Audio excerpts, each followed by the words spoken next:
क्या आप कल्पना कर सकते हैं कि पेट्रोल की कीमत 380 रुपए प्रति लीटर तक पहुंच जाए? या क्या आपने कभी सोचा था कि पेट्रोल की कीमतें किसी देश को इतना मजबूर कर देंगी कि उसके लोगों का जीना मुश्किल हो जाएगा?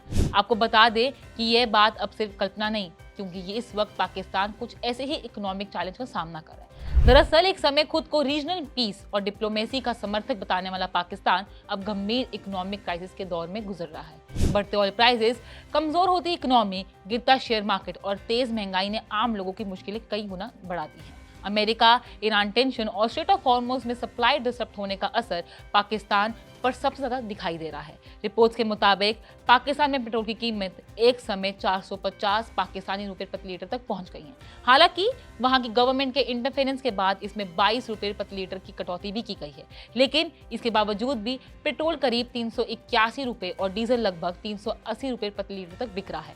और इन बढ़ी हुई कीमतों के चलते लोगों ने अपनी कारों घरों में खड़ी कर दी हैं, क्योंकि उन्हें चलाना और बेहद महंगा हो चुका है। यहाँ तक कि मोटरसाइकिल चलाने का खर्च भी आम परिवारों के बजट से बाहर होता जा रहा है। और चौंकाने वाली बात यह थी कि पेट्रोल डीजल के महंगे होने का असर सिर्फ पेट्रोल पंप तक सीमित नहीं रहा, बल्कि पब्लिक ट्रांसपोर्ट, खाने पीने की चीजें और रोजमर्रा की जरूरत से जुड़ी चीजों के बढ़े हुए दामों के रुपए में भी दिखने को मिला है। वहीं दूसरी तरफ पाकिस्तान का शेयर मार्केट भी भारी प्रेशर में है। ईरान वॉर शुरू होने के बाद पाकिस्तान स्टॉक एक्सचेंज दुनिया के सबसे खराब प्रदर्शन करने वाला मार्केट्स में शामिल हो गया है। KSE 100 इंडेक्स जनवरी के अपने हाई लेवल से 21% से ज्यादा टूट चुका है। फॉरेन इन्वेस्टर्स ने भी मार्केट से करीब $383 मिलियन निकाल लिए हैं, जिससे इन्वेस्टर्स का भरोसा भी कमजोर पड़ा है। इतना ही नहीं, इकोनॉमिक फ्रंट पर भी सिचुएशन और भी गंभीर है। इसलिए माना जा रहा है क्योंकि रेटिंग एजेंसीज फाइनेंशियल ईयर 2027 के लिए पाकिस्तान की GDP ग्रोथ फोरकास्ट डाउनग्रेड करके सिर्फ 2.5 से 3% तक कर सकती है, यानी इकोनॉमिक ग्रोथ की रफ्तार भी धीमी पड़ने की आशंका है।